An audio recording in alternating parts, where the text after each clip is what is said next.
senzobhedlela abefundisi basingelele egameni lenkosi yethu Jesu. Haleluya.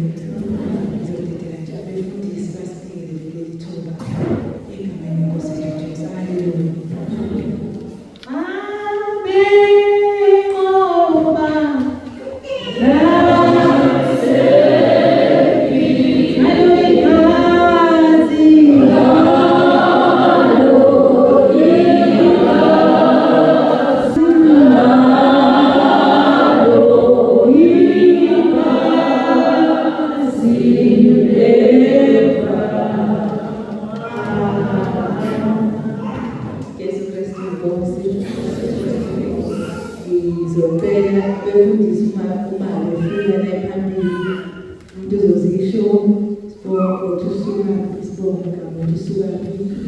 Ngoba kuzongena ukuthi